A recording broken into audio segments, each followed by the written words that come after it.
Jadi kalau hari ini gagasan saya tentang melarang studi tour, gagasan saya, kenapa saya melarang studi tour?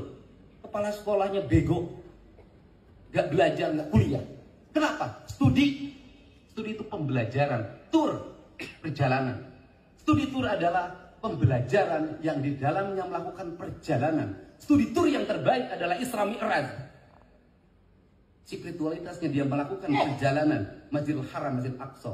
Orang tua kita mengajarkan studi tour, yaitu tour rohani kita harus senantiasa pergi dalam pengembaraan yang melahirkan sastra, novel, karya-karya ilmiah, melahirkan karya-karya imajiner seperti lukisan. Makanya saya menjadi aneh. DPR didatengin oleh pengelola jasa perjalanan pariwisata. Kenapa? Hari ini pariwisata menurun karena studi tour tidak ada. Berarti angka kepariwisataan di Jawa Barat didominasi oleh anak-anak sekolah, bukan oleh wisatawan. Berarti dinas pariwisata gagal.